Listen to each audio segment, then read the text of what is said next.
welcome. Let's get started for today.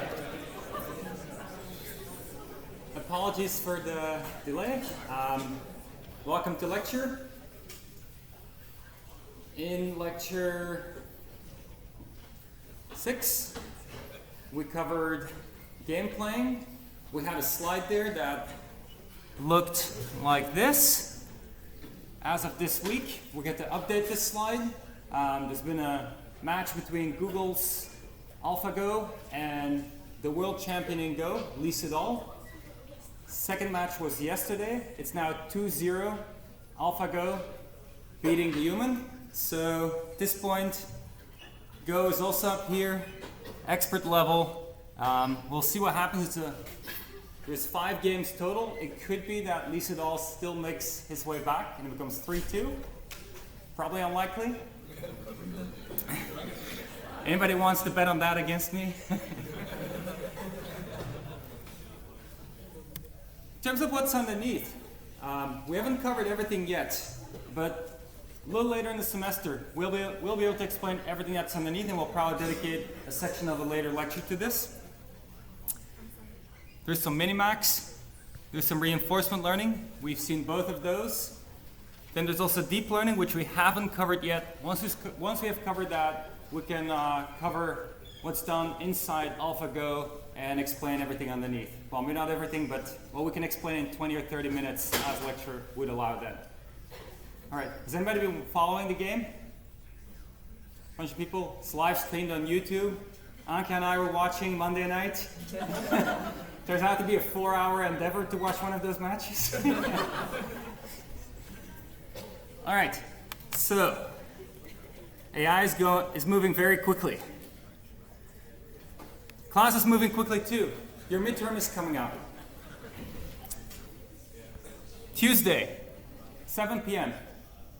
4 different rooms. Based on the last digit on your student ID, you'll be in a different room. So check that digit, go to the right room. There's a prep page. On the prep page, we list the topics to be covered. We have a practice midterm and lots of special office hours, including this coming Monday's section slots are all made into office hours to prepare you for the midterm. So take advantage of that. If there's anything you're not so sure about, come to these office hours or post on Piazza, and hopefully we can help you do well in the midterm. What's the practice midterm? The practice midterm consists of past exam questions. So these are the types of questions you encounter on the exam. They tend to be hard. It's optional, but I highly recommend it. It's due on Saturday. The reason it's due on Saturday is that it could be a wake-up call for some of you. You work on this by Saturday, you might say, oh my God, this was hard. You still have all of Sunday, all of Monday, and most of Tuesday to study some more to prepare for the midterm, to come to office hours and so forth. Please look at this. The exam questions tend to be pretty hard. Any questions about logistics? Okay. Will there be a lecture next Tuesday? Will there be a lecture next Tuesday?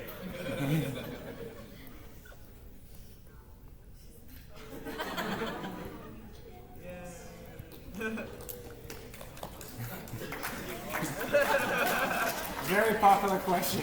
There was another question somewhere there. Same question? Stole my question. Stole your question. Another one there.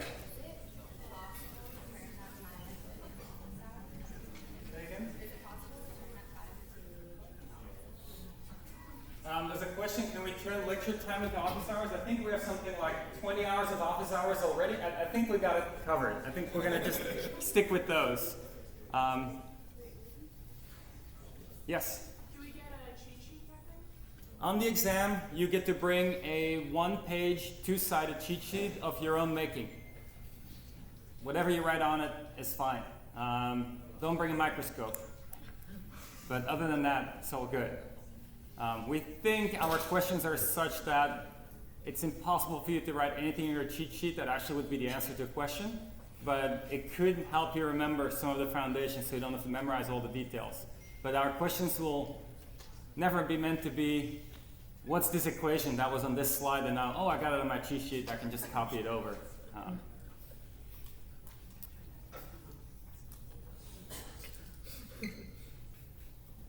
Any other questions?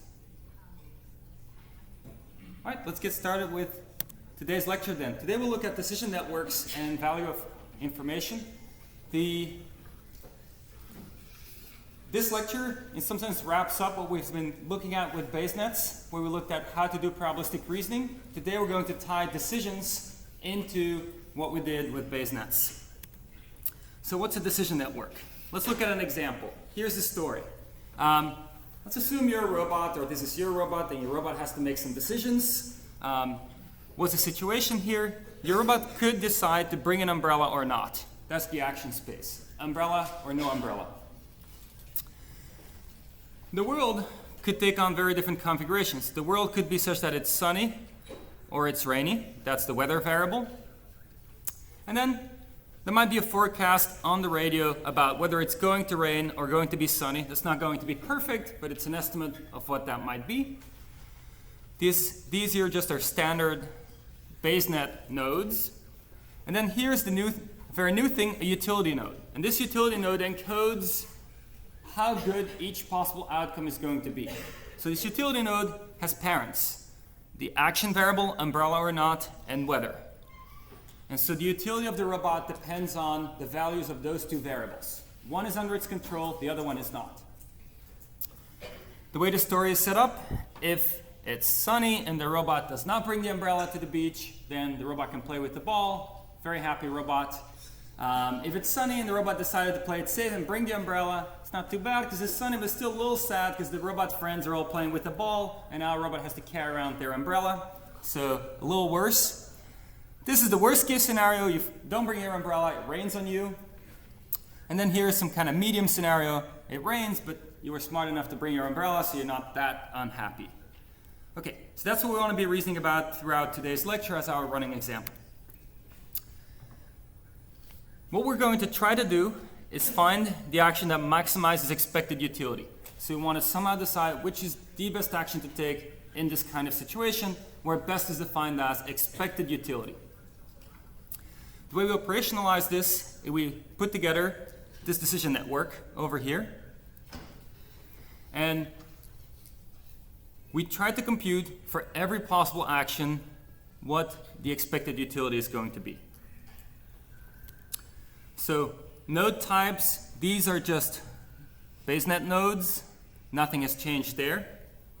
Actions, we'll put inside rectangles to make them stand out as a different type of node under our agent's control. And the utility nodes will show up inside a diamond.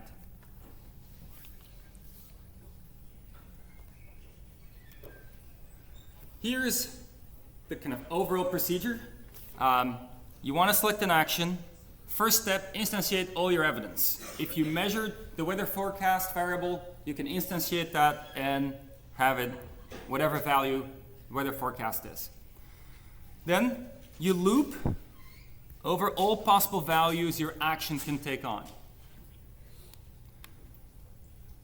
You calculate the posterior for all parents of the utility nodes. You're interested in the distribution for this variable over here.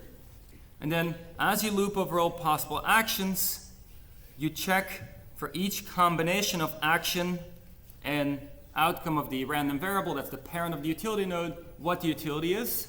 And you take a weighted sum of the utilities weighted by the probability of each value the parent variable here can take on.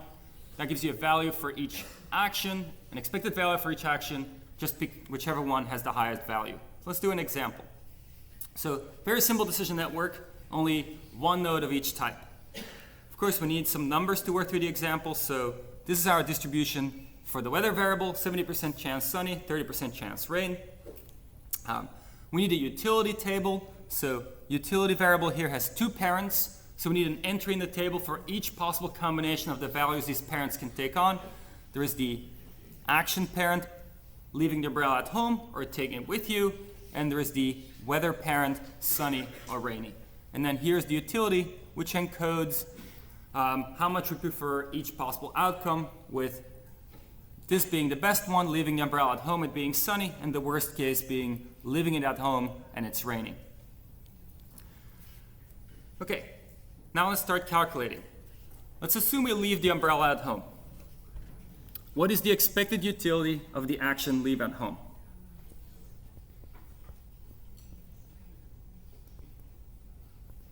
What we need to do is we need to look at all possible outcomes for the parent variables. There's only one here of the utility node, this stochastic variable here, weather.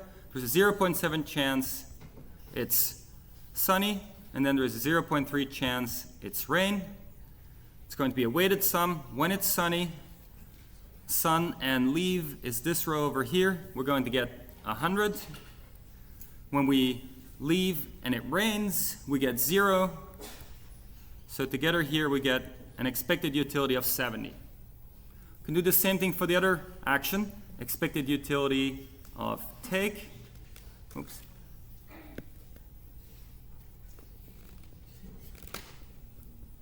Again, 0.7 chance of sun, 0.3 chance of rain.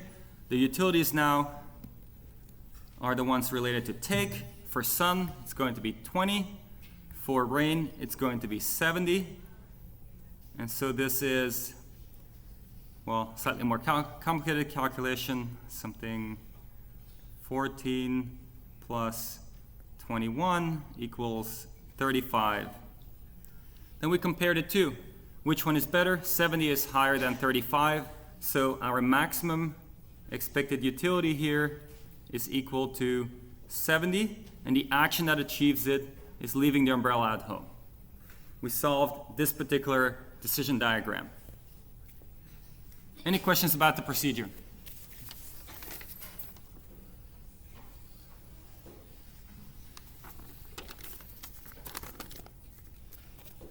What does this remind you of? Something we've seen a long time ago. Lecture 7, probably.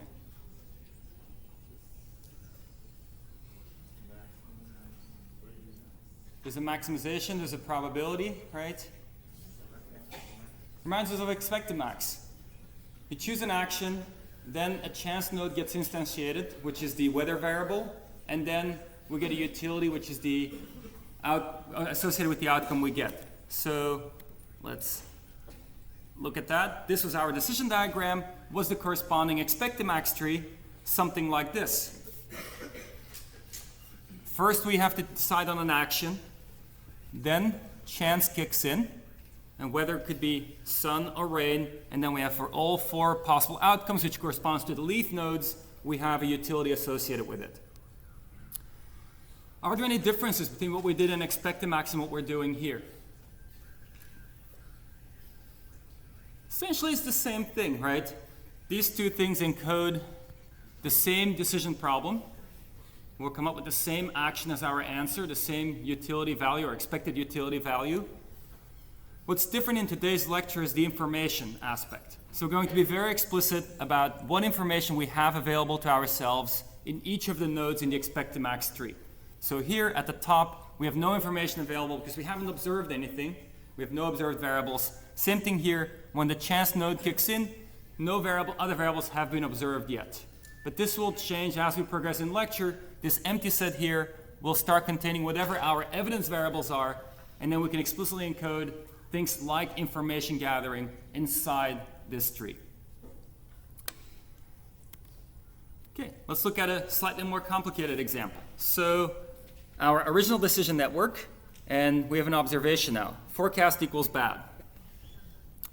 We know the first thing we have to do is we have to compute the posterior over parent variables of the utility node, which is this one over here.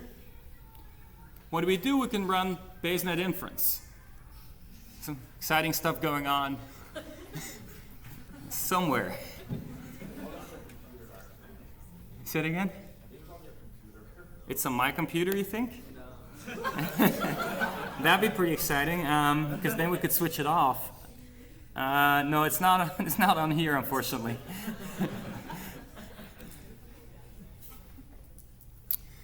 So first step, compute the posterior of the weather variable. This is Bayes-net inference. This is small Bayes-net. Doesn't really matter what we do. In general, you might have a huge Bayes-net. You run variable elimination, or if it's even bigger, that doesn't work. You might run a sampling procedure to get a posterior for the parent variable of your utility node, given all the observed evidence variables. We did that for you here, because you already know how to do that. This is the posterior for whether, given the forecast, equals bad. Once we have that, it comes down to the same thing we already did on the previous slide when we worked with this kind of example. We look at first action, leave, and now we look at what's the expected utility of leave given the forecast was bad. So that's explicitly telling us what the information is that we have available at this time. Possible outcomes, sun and rain. Sun is a probability of 0.34. Rain is a probability of 0.66. This is for leave, which is these rows in the table. So this times 100, this times 0, and we have an expected utility of 34. Comparing this to what we had before, let's see. We have 34 over here. If we go back, let's erase all ink on this slide.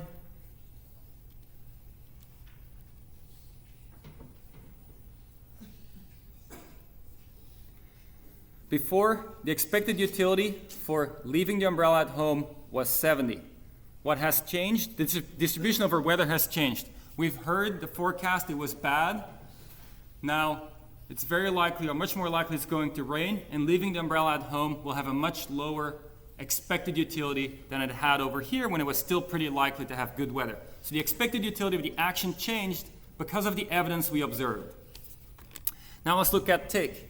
Expected utility of take, given the forecast says the weather is likely to be bad. Well, same thing here. Two possible outcomes. First one is probability 0.34. The second one probability is 0.66. Utilities are here.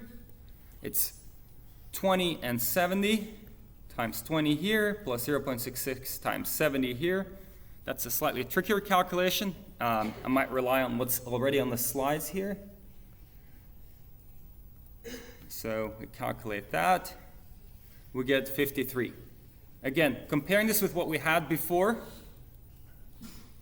here was 35. So it used to be that taking the umbrella had an expected utility of 35. It became something higher. It now became 53. Why? Because it's more likely it's a bad weather. When it's bad weather, taking the umbrella is a good thing. And so our utility is higher when we have bad weather and the umbrella rather than leaving it at home. We now compare the two. Which one's higher? 53 is higher. So that means the optimal decision is to take the umbrella when there's a bad forecast. And we write it as this. Maximum expected utility when the forecast is bad is the max overall action, so the expected utility of an action, given it's bad, in this case, 53. Note that this dropped. Our maximum expected utility now is 53. Our maximum expected utility used to be 70. It dropped because on expectation, we're in a worse world than we used to be in before. And in this worse world, even when we take the optimal action, on average, we're not going to do as well as on average we would do in this better world. Now we can encode this as an expected max tree also. Again, there is an action node. There is, in this case, a chance node that's observed ahead of time. And then there's a chance node that gets instantiated after we took our action. Okay? So here's what it looks like. This is our evidence set, our information available to us when we make our decision whether to take or leave the umbrella. After we take that decision, the chance node kicks in. Weather could go either way, sunny or rain. And then we have our leaf nodes over here. All right, any questions about this? Okay, then let's take a look at our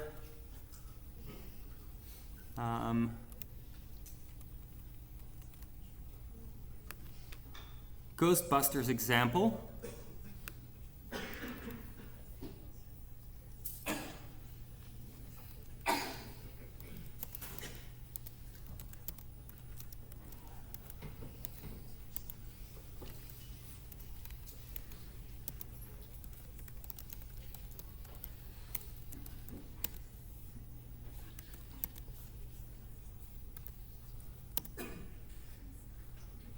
All right, what was the scenario here? We have a grid. Somewhere in this grid, there is a ghost. We don't know where it is. Right now, the probability is uniform over any possible location. We have measurements available. Anywhere we measure, we have a sensor. We can place our sensor somewhere. If it's close to the ghost, likely it'll measure red. If it's a little further away from the ghost, likely it'll measure orange. Even further away, likely yellow. Even further away, likely green. But it's probabilistic. There's no deterministic relationship between the color you measure and where the ghost is in terms of distance from your sensor. Utilities. We get 250 if we bust the ghost. We only get one chance. So if we tried right now, our expected utility would be something like 0.02 times 250, because that's the probability we hit the ghost, and then times the utility we get. But we can also gather information. We can sense, and the way it's set up is that every time you sense, it costs you 1. So let's go here. Cost of 1. It's not too expensive. Probably the right thing to do is to go sense somewhere and not just try wildly somewhere to bust the ghost and probably be wrong. So let's sense over here. Now we run inference in the basenet that underlies this system over here. We see the posterior. Okay, now we might again decide to sense somewhere, maybe over here. Now, again, inference was run for us. We see the posterior probability for the location of the ghost. Maybe we go here. That was not lucky. Maybe we go here now.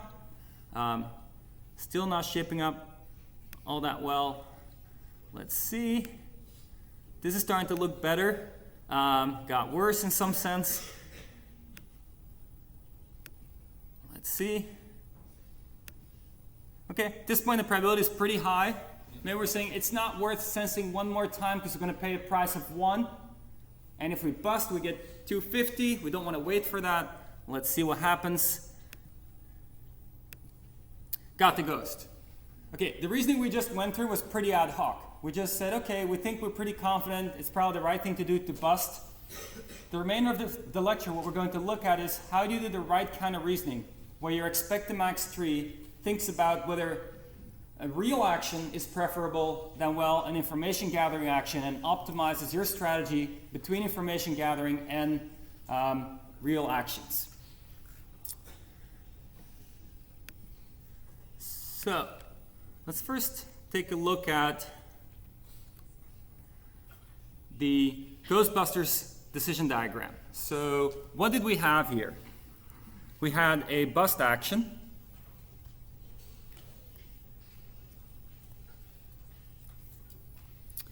This would affect our utility. So the bust action could choose any coordinate, any grid square, decide to bust right there. Of course, if you pick the wrong spot, game is over, you don't get another chance. Then what you care about in terms of utility is whether the ghost location matches up with where you bust or not. This is a random variable, unobserved, but these are the two parent variables of our utility node. If they happen to match up in terms of location, we get 250. If they don't match up, we get 0. Then what other variables do we have? We have sensor variables for every possible location in the grid. So we have a sensor at 0, 0, the top left corner. Then we have a sensor at 1, 0. These are all random variables, and they're children of the ghost location, because the ghost location will influence how likely each possible color is. And this continues here, filling in the entire grid of locations. All of those are children of ghost location. And so what we're interested in is decision making in this kind of network, but where we also want to reason about whether we still want to take a sensing action, and if so, how much we might be willing to pay for that sensing action. How much value is there in sensing something versus not getting to sense anymore? Okay? So this concept is value of information.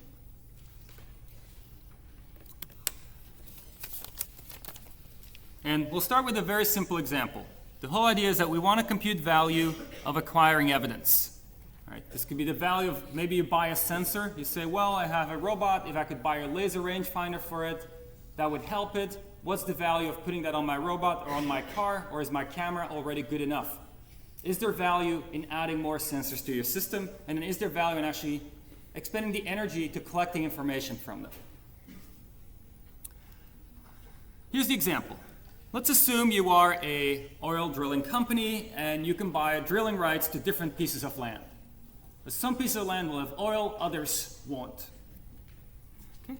So here's the decision diagram. You have a utility node, you have a random variable, which is where the oil might be, and then there is your action variable, where you decide to drill. We'll assume there's just two blocks, A and B, and exactly one of them has oil. So this oil location variable can take on the value A or B. The utility associated with drilling in the right spot is K. You can only drill in one location. The prior probabilities are 0.5 and mutually exclusive. It's only be oil in one of the two locations. So this is what this looks like. We have our conditional probability table for this node in the basenet. It doesn't have any parents, so it's just a marginal table. We have our utility table over here, which encodes for every possible outcome, every possible combination of action and oil location, what the utility is. So if we drill in either A or B with no prior knowledge, then we have a 50% chance of getting it right.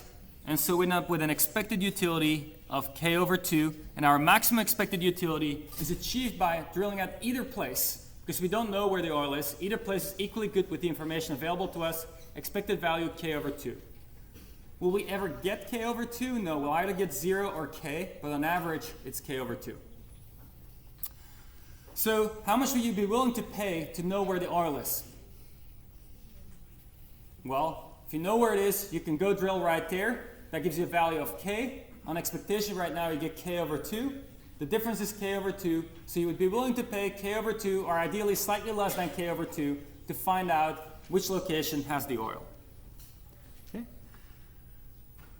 And formally, value of information is defined as the expected gain in maximum expected utility from the new info. So our maximum expected utility here was K over 2. When we do have the information where it is, we have a maximum expected utility of K, and so the difference is K over 2. Notation-wise, we write it this way. We have value of perfect information, VPI, of getting to observe the random variable oil location equals K over 2.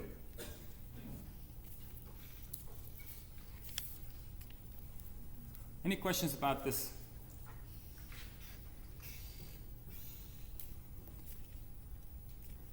Okay, let's do something with our running example then. So here is our original decision diagram.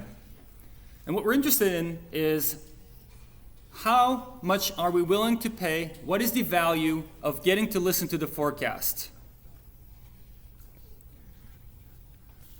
So to understand that, we first have to compute the maximum expected utility when we don't know the forecast. And then we're going to compare that with the maximum expected utility we can achieve when we do get to observe the forecast. So we already computed some of this. Maximum expected utility when we have no information available to us. This phi over here means the empty set is the max overall action, is the expected utility of that action with no information. We computed that to be 70. We also computed the maximum expected utility when the forecast is bad. So we can fill that in. We did that on a previous slide. We had 53. We can go through the exact same procedure we used for forecast equal bad to compute the maximum expected utility when the forecast equals good. Turns out, the way the math works out, when the forecast is good, we have an expected utility for the optimal action of 95. Okay? Why? Because when the forecast is good, it's very likely it's going to be sunny. It's almost guaranteed. It's actually 95% chance. And then when that happens, you leave your umbrella at home and you get 100, but it doesn't happen all the time, just 95% of the time. Now we need to start comparing these. we have a situation with no information available, maximum expected utility of 70. Then we have, when we do have information, sometimes 53, sometimes 95. So sometimes when we have the information available, we're expected to do worse. Sometimes we're expected to do better. So it's not because we get more information that we are guaranteed to do better, because it could be that we get bad information. And in that case, we're expected to do worse. But it could also be that we get good information and we do better in that scenario. So any thoughts? How might we compute what the value of information is for getting to observe the weather variable, the forecast variable?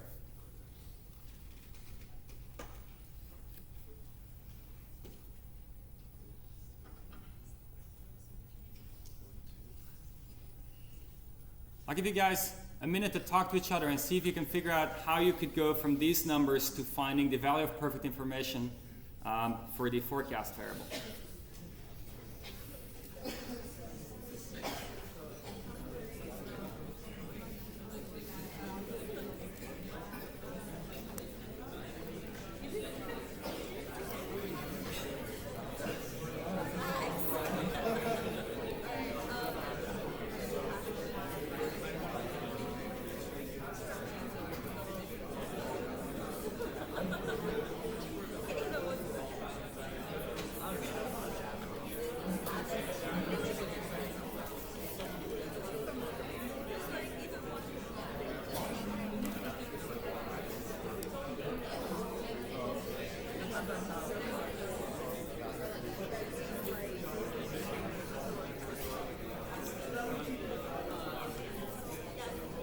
All right, let's see what you got. Any thoughts on the VPI for forecast down here?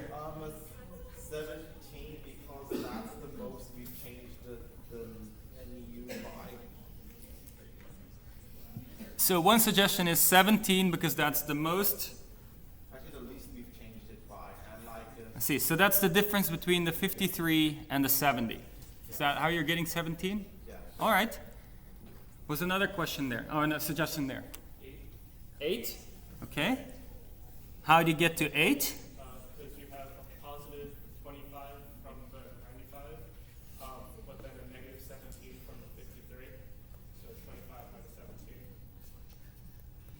17. 8. Okay. Any other thoughts over there? 4. 4. Yeah, the different number. Okay. How do we get 4?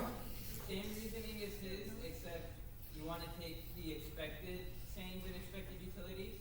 So you would do the change in expected utility for bad is minus 17, for good is plus 25. So plus 25 minus 17 over 2. Okay, so you're dividing it by 2. So you're saying there's a 50% chance we get a plus 25. Then there is a 50% chance we get a negative 17. And together, that gives us 4. All right? Any other thoughts? We're getting really, really close. I think if we got one more answer, we would be there. Over there. Just want to get the weighted average based on the probability of it being that also there's a. So the suggestion here is that the 1/2s that live here, in this story here where we got 4, we said, well, half the time we get a bad forecast, half the time we get a good forecast. When we get a bad one, we get negative 17. When we get a good one, plus 25, we're going to average that, we get 4. And the latest suggestion here was that, well, it's not a given that it's going to be 50-50 whether you get a bad forecast or a good forecast. So the 1/2 here might not be the right number. What we really need is the probability of a good forecast times the benefit we get there, which is 25, then plus the probability of a bad forecast times the loss we have there, negative 17. Once we do that, we get the actual value of perfect information of getting to observe the weather forecast. That's the answer. That's great. Let's actually typeset it on the slide more formally. So what we have and which you didn't have available at the time you were asked, but we have this table over here, which says it's 0.59 and 0.41 probabilities, so not 50-50. The calculation done here is done on the maximum expected utility rather than the gain in maximum expected utility, but then we subtract out here the maximum expected utility when there is no observation at all, and we get actually 7.8. So it calculates slightly different than 4 or 8. It's somewhere in between. This is what we have. But this is the correct value. What does the equation look like in general? This is the general equation. Let's parse this carefully because it's somewhat non-trivial to stare at. Bless you. Left-hand side here. VPI, value of perfect information. E prime, capitalized. That's a random variable. We're saying we have a random variable E prime. We don't know what value it's taking on. We're interested in what the value is, the value of information of getting to observe that variable, but we don't know yet what it's going to be. We might already have observed another variable, small e. So this thing is assumed already observed. Think of this in the expected max tree at the top of the tree. Small e has already been observed, is in our information set, and will never disappear. And as you see on the calculations here, this e is appearing everywhere. What's on the right-hand side? We're going to compare this complicated thing here with what we get as maximum expected utility when we don't get any additional information. So just maximum expected utility for our current information set, just E. This thing here is looking at each possible value E prime could take on for forecast that was good and bad. Generally, it could be a wide range of values E prime could take on. We look at the probability of taking on that value, conditioned on the evidence we already have. If we already have other variables that have been instantiated, we need to condition on them, and then multiply that with the maximum expected utility for this specific instantiation of our variables. So one of these terms over here corresponds to this thing, another one corresponds to this thing, and then this guy here corresponds to the 70 that we're subtracting out. In the example we had here, there was no variable e. If this is a generalization. If we want that extra variable e, we could maybe have something like, there's something else here, which is maybe some noisy version of the forecast that you might have separate access to. So maybe there is the radio version sitting here. There is the internet version sitting here. And when you listen to the radio, you don't perfectly hear it. You might miss something. So it's a noisy version of the full story that you could go read on the internet about the forecast. And then this would be the observed variable, E. This would be our E prime, the one we're thinking of maybe observing, and computing the value of perfect information for. And then this is yet another variable that is just sitting there, but that will not observe either way.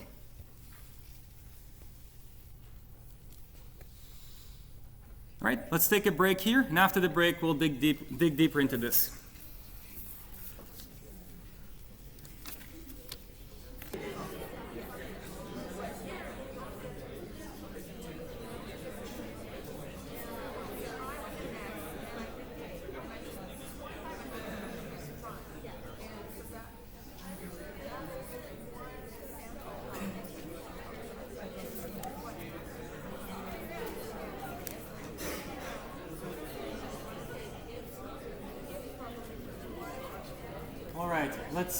Let's get restarted.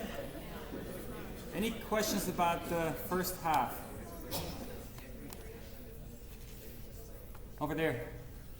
So 59% of the time you get that it's going to be good forecast. So that means you're going to take the same action you were already going to take. So what's the point of that? There's no value in that if it's not going to change your action, right? Isn't it more valuable to know that 41% of the time the action you're going to take usually is really bad? Okay, so the question is really about the intuition of when will observing a variable actually make a difference versus not make a difference? And when it doesn't make a difference, how could it actually have a value? Like if you already were gonna leave your umbrella at home, and now somebody tells you the forecast is good, well, we're already gonna leave it at home, doesn't change anything, right? And how come that we somehow gain from getting to observe the forecast? Here's how this plays out. When we look at value of perfect information of a variable, e prime, we consider both possible outcomes. We consider the outcome that the forecast would be good and that it could be bad. And so when we compute this value here, when we find out it's good, our action doesn't change, but our distribution changes over what the world is likely to be like. And now we're in a situation where we're doing the right thing extremely likely. The times the forecast comes out bad, we get to change our action and adapt to that and bring our umbrella. And so that's really where the gain comes from, is that we get to adapt our action. If you look at this set of equations over here, if for both forecasts the optimal action was the same, then there would be no value of information in knowing the forecast, because it would never change what you do. If in even just one of them you change your action, it means there's value in finding out the forecast. And so yes, it's true that in this case here, we don't change our action, but in some scenario of seeing the forecast, we do change our action, namely here, and then overall it'll average out that we're doing better, because in this particular case we changed our action for the better, and it'll add up to a gain compared to not having the information.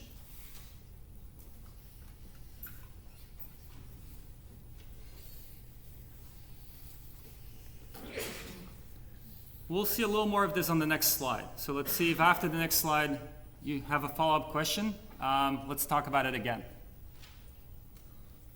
Another question that came up during the break is when we looked at this thing over here, how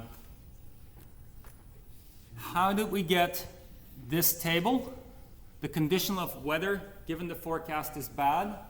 The assumption here is that when we're given a decision network, we're given, for each node in the basenet part of the decision network, we're given the conditional probability table. So we assume we have available PW, we have available PF.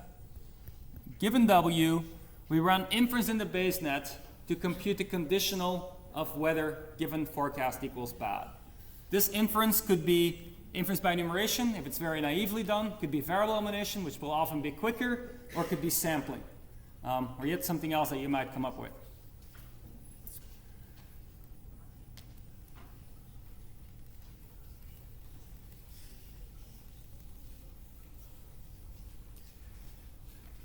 So let's build some more intuition about these quantities over here.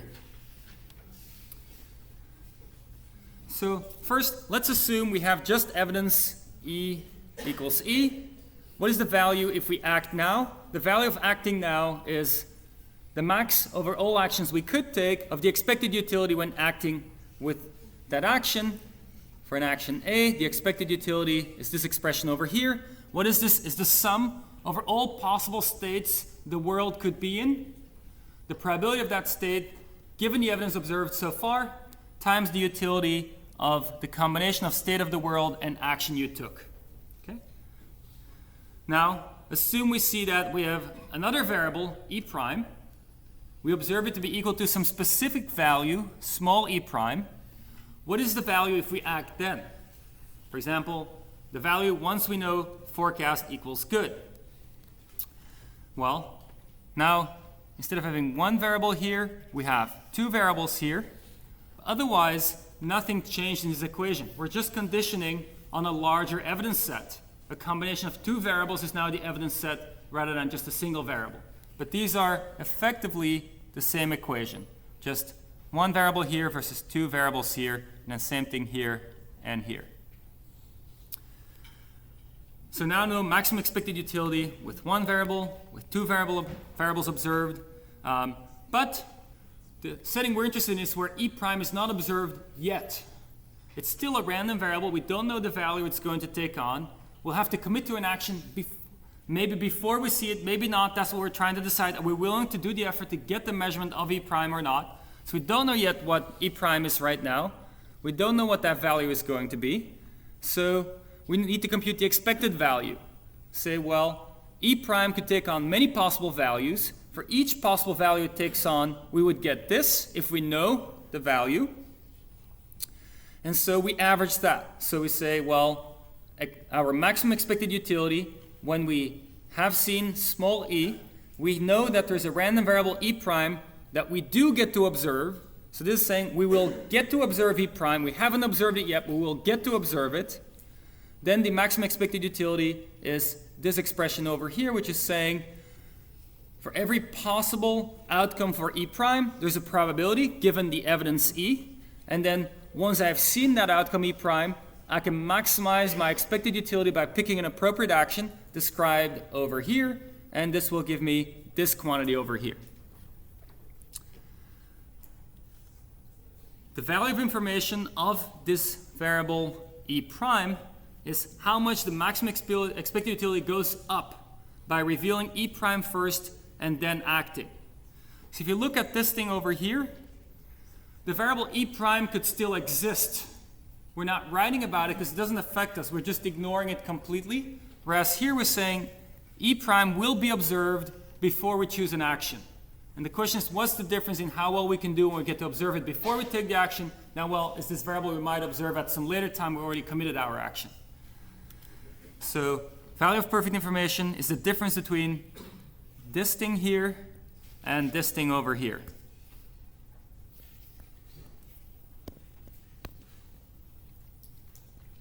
We difference those, we get the value of perfect information of E prime, given we already have some evidence E. What does this look like in our expected max trees? First situation, we just observe, let's say, plus small e. That's our information set. Then we're forced to take an action. We choose some action A, one way or the other way. And then the state of the world materializes, and based on how the world materializes, we get some utility for each possible outcome. That's the first one over here. The second one looks like this. Instead of just knowing plus E, we know plus E and plus E prime. Other than that, nothing changes. Interesting to note here, the probabilities on these chance nodes are things that we would calculate from our base net. The probability of the particular state of the world given the evidence variables we've seen so far. The last scenario, the one where we actually get to observe E prime before we take an action, starts with a chance node. First thing that happens in that scenario is the chance node materializes into plus E prime or a negative E prime. Then we choose an action.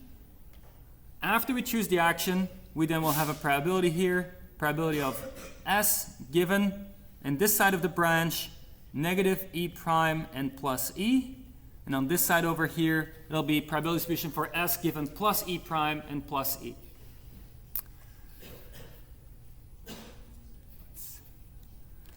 Let's think about this for a moment here. So when we look at this last situation,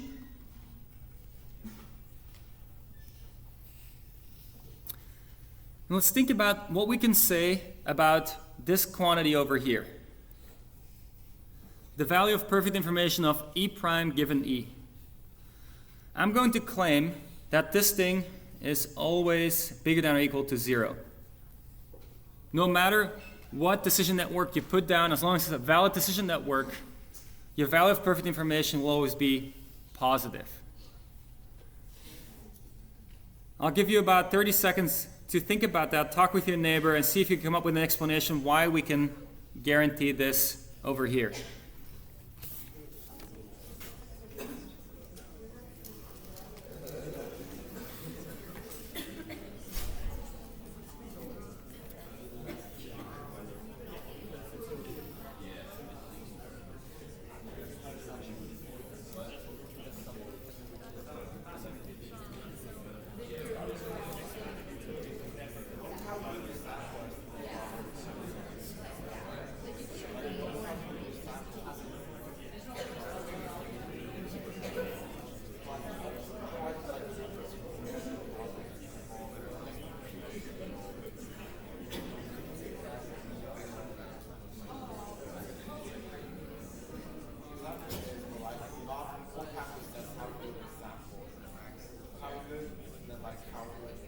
Let's see if somebody has an answer. Any thoughts why we can guarantee this? Over here. Because you're not going to gain information, yet somehow do worse than you had you know. Well, so the intuition, if I can rephrase, is that you're putting forward is if you get more information, you can do better. Yeah. Right? And so let's see if we can formalize this, because that wouldn't, like if you just wrote that down, that would probably not be a mathematical proof. We've got to somehow think about how to make that more formal. But clearly that's the intuition we're trying to leverage here. Not a suggestion.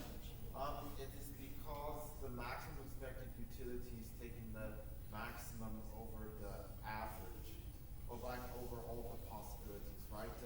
So the VP is not possible for the VP, I mean for the NU giving new information to be less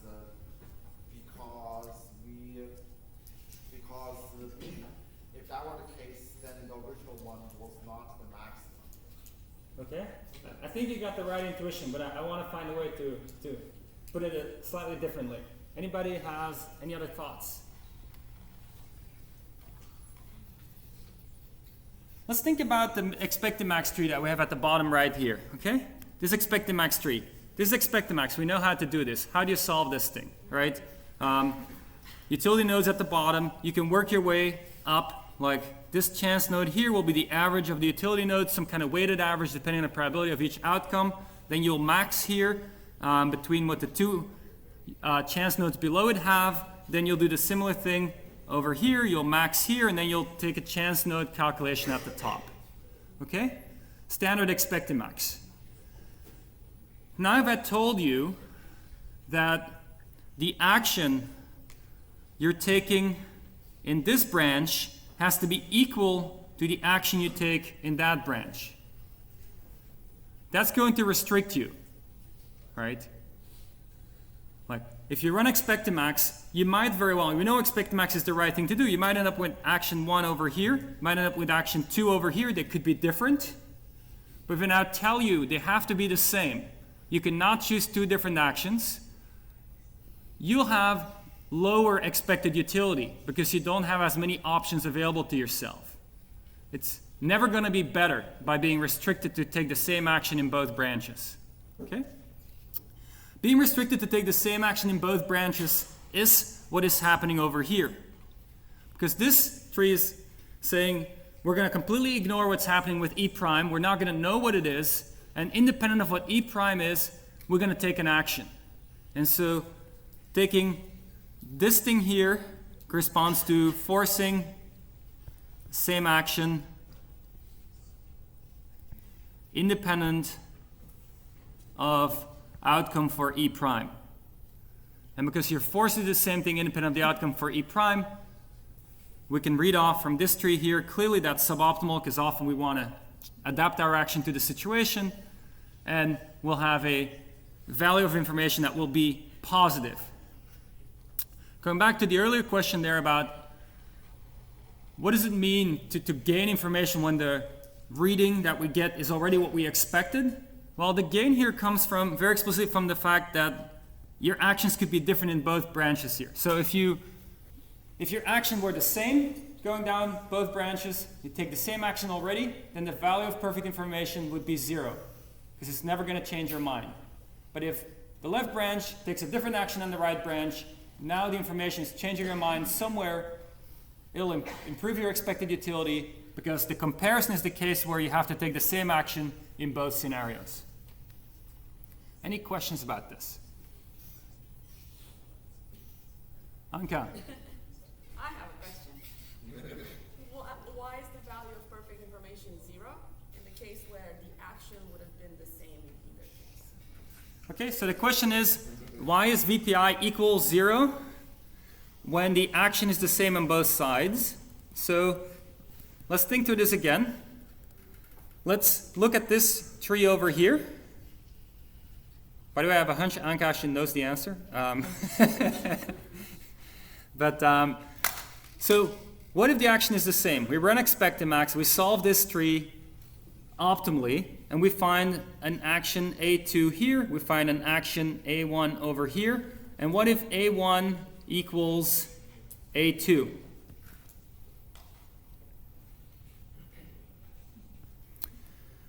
Well, now if somebody tells us you're forced to take the same action in both branches, independent of what was measured for E prime, that's not going to be an actual constraint. You were already willing to do that. It was already the right thing to do, to take the same action in both sides.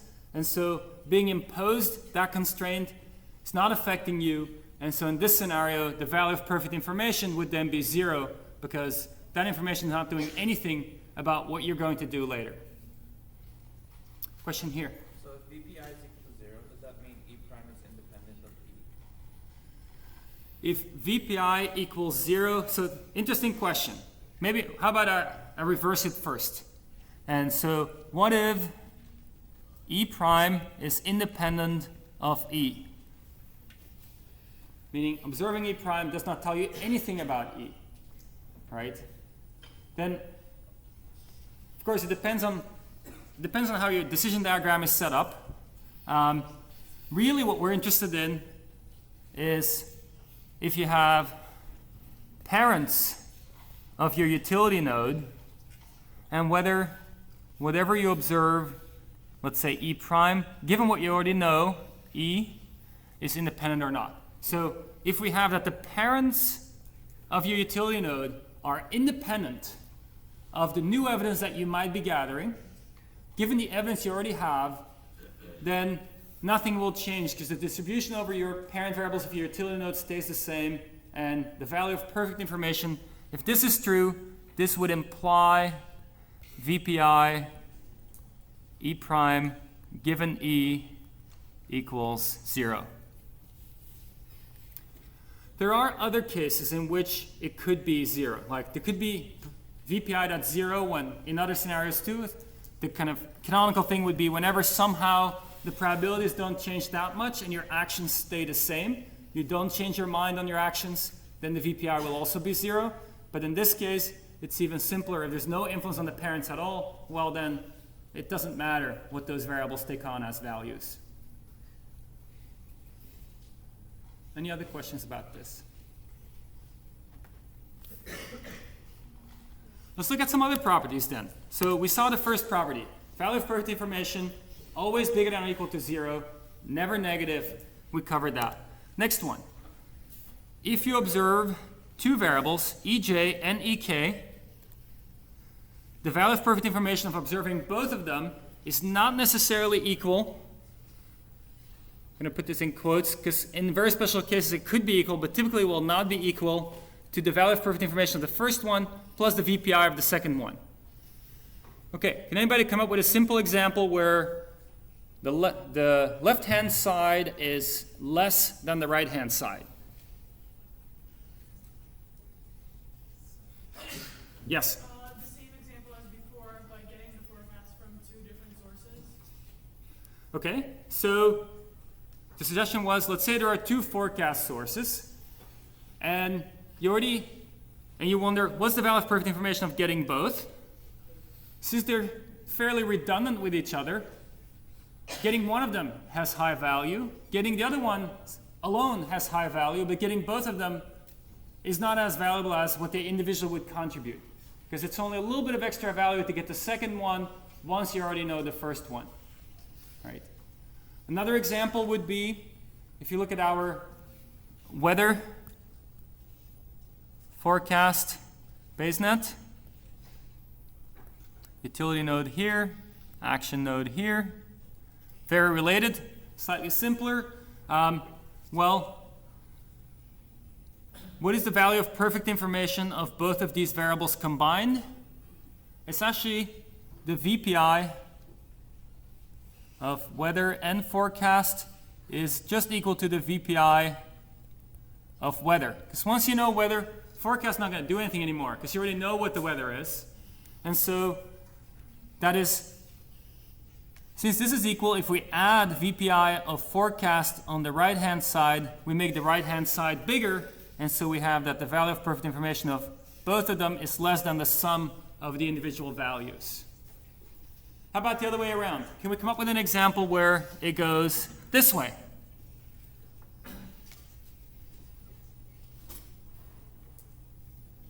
Any thoughts? That's a little trickier. It's not the default case. Maybe it doesn't even exist. You tell me. Any thoughts?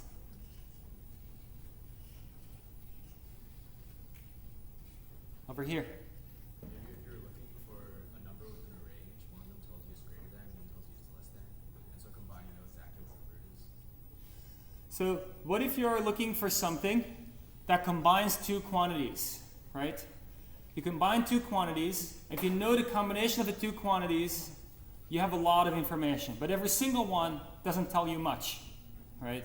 So canonical example would be an XOR. What if the parent of your utility node is equal to the, let's say, x1 XOR x2? Well, you just know x1, it doesn't tell you anything about the parent of the utility node. If you just know x2, it doesn't tell you anything yet either. Once you know both, you exactly know what the parent of the utility node's value is, and now you can make the right decision according to that. So in this case, this side would be 0, and this side would be something bigger than 0. Could it be equal? Could it be that actually this thing is equal?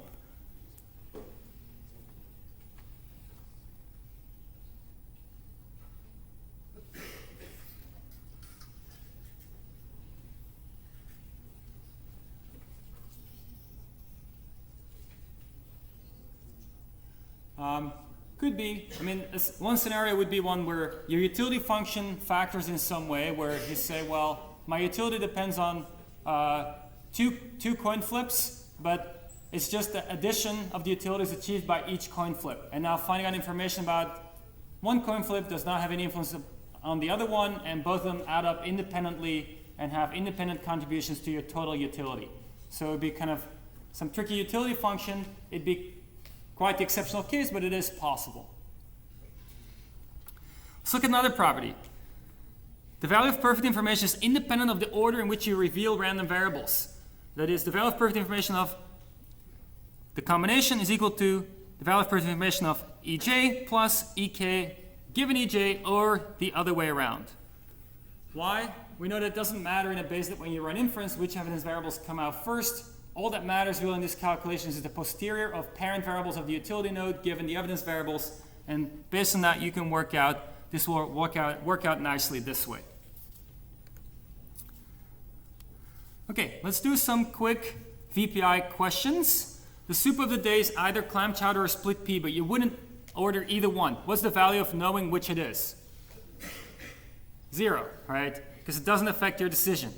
There are two kinds of plastic forks at a picnic. One kind is slightly sturdier. What's the value of knowing which? Well, hard to give a number for that with the information you have, but depending on how much you appreciate a sturdier fork, there will be value in knowing which one is a sturdier one. Eat with your hands, it's going to be 0 again. You're playing the lottery. The prize will be 0 or 100. You can play any number between 1 and 100, so the chance of winning is 1%. What's the value of knowing the winning number ahead of time?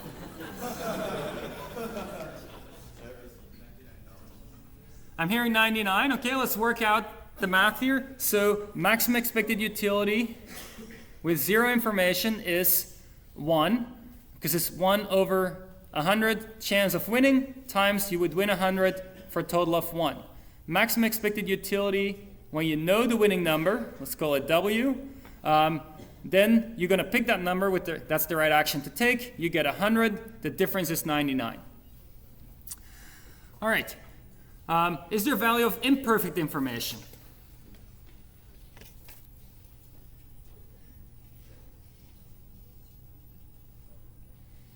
Well, this is a trick question. There's no such thing.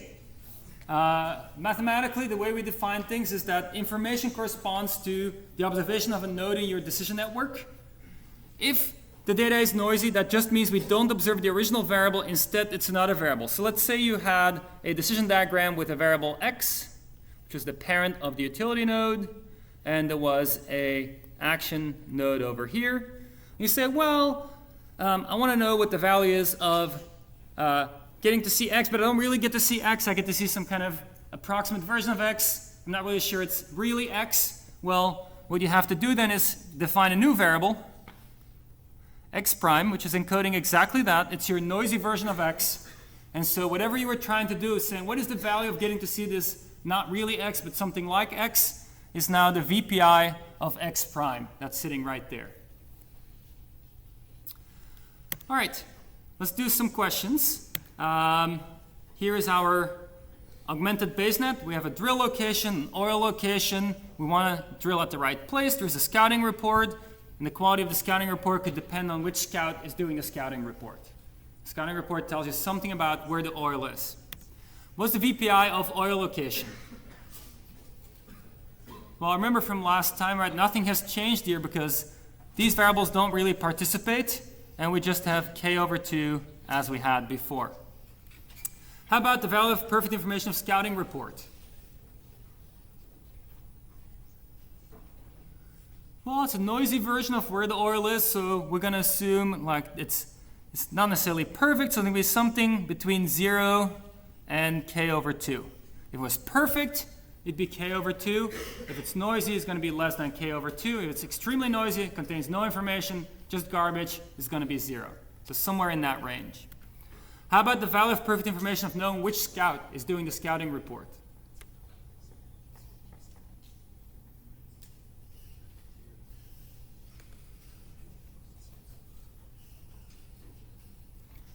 Any thoughts?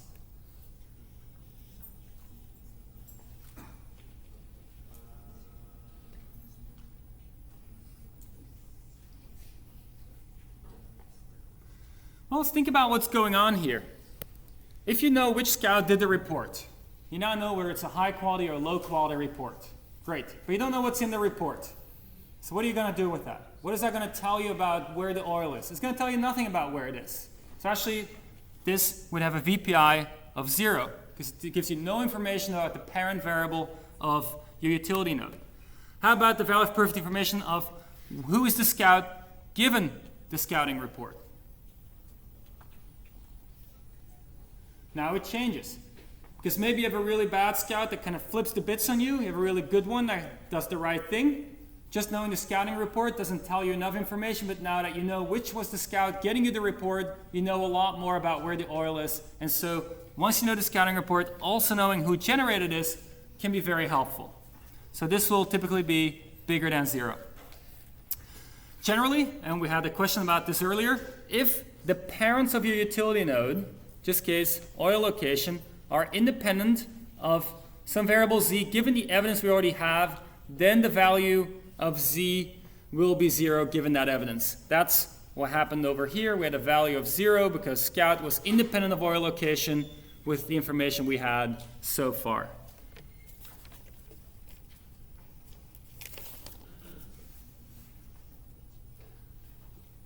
Let's stop here today, and we'll have no lecture on Tuesday, just the exam, and then lecture again on Thursday.